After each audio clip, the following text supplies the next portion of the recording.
Welcome to DSCI Insights in Action. Today we are in New York on CEO Exchange, hosted by Center for Global Enterprises and DSCI. And we wanted to utilize this opportunity in order to really speak with great leaders who have been part of this event and talk about the future of supply chain, talk about the challenges of supply chain, but also talk about opportunities and solutions which are created. And in that sense, it's a great privilege to have with me today Mounir Hanana, who is the CFO of Amazon Business. Mounir, welcome. Thanks for having me. There's a lot going in Amazon always, but the key things are the practicalities, how you really resolve global problems. So in that aspect, I would like us to focus first, if you agree, on how you can build a resilient supply chain, creating a long-term value in this kind of a setup. Yeah. Global supply chains are getting more complex. And I think we all see that every day when we open the newspaper. And companies need to change the way how they work. When in the past, very often they optimized only for cost. Now it starts getting multidimensional. So it's cost, it's availability, it's speed, right? One of the key pieces is, how do you look forward? How do you fix defects before they appear? What we see from our customers around the world is essentially two simple things, but they need some attention.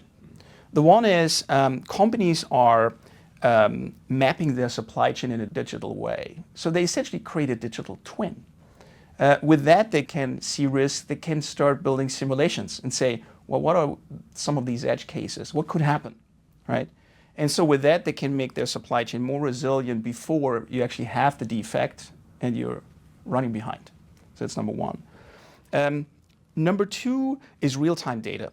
Now, real-time data or data is not new, but I think what's new is the technology companies employ.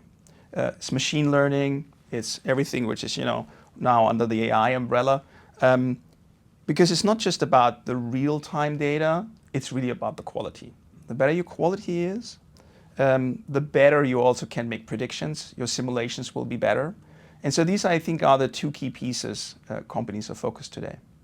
I love the notion, what you said, it's not about speed, it's actually about the quality.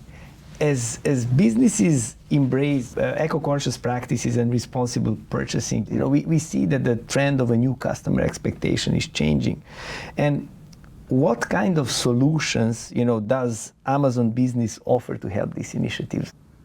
Customers expect businesses to be eco-friendly and more responsible, but they're not rowing back on price or on speed or on customer experience. They want to have it all.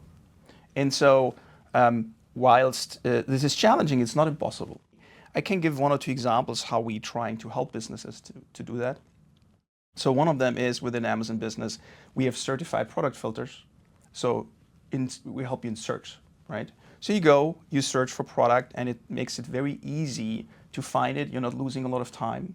As an enterprise or as a mid-cap smaller company, you can find very quickly what you're searching for, right? You talked about customer choice at the beginning. Different companies have different choices, right? Could be eco-friendly, could be many different things. What is important for us is to offer that choice to the customer, make the shopping experience easy, simple, and very, very directive. So that's number one. I think the second thing, when you're a bigger company, the challenge is a bit different because you're not having one person who's buying for you. You have perhaps 100, perhaps 1,000, sometimes more. How do you enable them? How do you direct these purchases? And we also have technology for that features. We call it guided buying. So you're able to essentially define certain product groups, type of products, very specifically only one product if you wanted to, brands, where you say, well, I can't talk to all of these people, but I want to somehow steer what they buy. And we enable that in a very simple way. So these are the two. And I think the third one is where we are personally working on is a lot around, the more we consolidate when you order something from us, the better for the environment, the less waste, And that brings me a bit back to the first question when we talked about data, right? So now we have different orders of different products in one place. The better I can predict that demand, the better I can be prepared. I can place the inventory in the right place, combine the inventory so that I can put the order together and I don't have to send 5 packages. I send 1. Or I can consolidate it in a pallet. And all of these things come together, and again, it drives more complexity, right? Right placement from a supply chain point of view across multiple products is a different optimization problem than on one product. And we're working on that and are very, very laser sharp focused on this. So it's beautiful to hear that you're not only trying to understand the data, but you're also understanding your customer as well, and staying customer centric. I think looking ahead, right? Like financial agility on one side, and then long-term resilience are critical things for your customers, to navigate the current uncertainties. And having in mind that, Amazon is a company who is an innovator, right? What kind of innovation Amazon Business is driving to empower, these kind of flexible solutions for your customers' financial and operational goals? We all know the uncertainties of doing business, and I think we had this year already a fair share of uncertainties in the global economy. But we're committed to stay ahead of the curve and help our customers to stay ahead of the curve and try to think broader in how we develop broader solutions which simplify the procurement process of our customers. And I can give 2 simple examples. The one is what we call request for quote. So you have a supply chain and you order a regular product and that works all well, but now you need very quickly a high amount of something. And the example we had is we had a customer who needed 30,000 hard helmets for their employees, but within almost immediately, very quickly, right? Within the request for quote, we allow them to come and say, hey, I need these 30,000. They get quotes within our marketplace with volume discounts, and not only get a great price, but also get very quickly delivery in one go, and can focus again on their operations for their mission critical activities. So when you think about your supply chain, you have a product, you pick a product, keep it super simple. You use always the same pens, or you have always the same copy paper in a very simplistic way. Well, what if from that one manufacturer it's not available? It shouldn't be a problem once you have the substitute product or the alternative defined.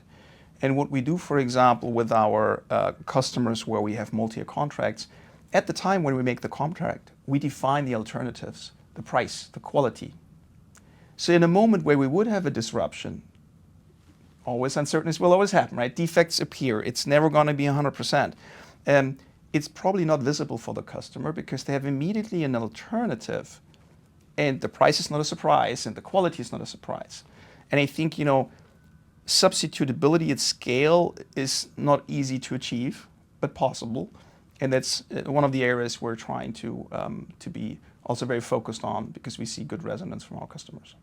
Thank you, Mounir. What I heard from you, if I can summarize in a way, actually what you are doing with your service is becoming an extended team member of your customer, rather than just being, a partner to give a service, right, which is very unique in that sense, and especially for the SME segment, that's something which is phenomenal and very valuable. Yeah, and I'm the finance guy, so but cost is only one part of the equation. The customer value creation is the key piece. When you create value for your customer, all the rest will fall into place. That's always where I would like to start. And then you just need to be a bit smart in the background on how you optimize. But that's where I think the magic happens. When you do this joint business planning with your customer, you have the same goal and you plan it for a longer time frame. And it's beautiful to hear that from somebody coming from finance, where actually, things are always looked, through one matrix. Right. Here, the matrix is all around the customer. Yes. And that speaks a lot about your culture and the way of how you, serve your customers and grow your business. So thank you very much, Mounir, for sharing the very valuable insights about how supply chain can be improved through partnership with Amazon Business. And we'll definitely reach back to you to hear, about some further news and the ways of how you resolve the problems in supply chain. Thanks for inviting me. It's a pleasure to be here. Thank you very much for being with us. This was another episode of DSCI Insights in Action, and stay tuned for more.